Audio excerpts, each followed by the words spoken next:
కేంద్ర ప్రభుత్వం విశాఖకు కేటాయించిన ఫుడ్ సేఫ్టీ మొబైల్ ల్యాబ్ను వినియోగించుకోవాలని కోరుతూ పెదవాల్తేరు ఫుడ్ సేఫ్టీ కార్యాలయంలో బీజేపీ నేతలు ఆందోళన చేశారు.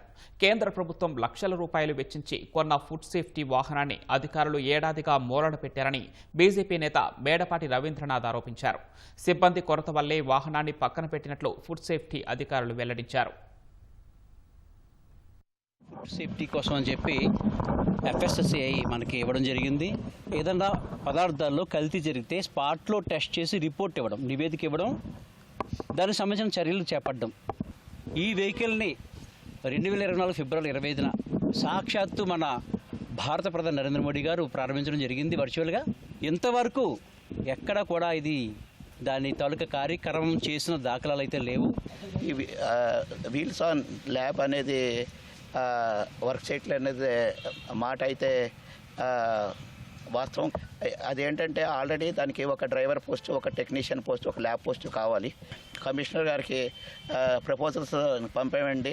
ఇది స్టేట్ వైడ్గా మనకు మొత్తం 4 వెహికల్స్ ఉన్నాయండి. 4 వెహికల్స్ ప్రపోజల్స్ కూడా మేము పంపాము.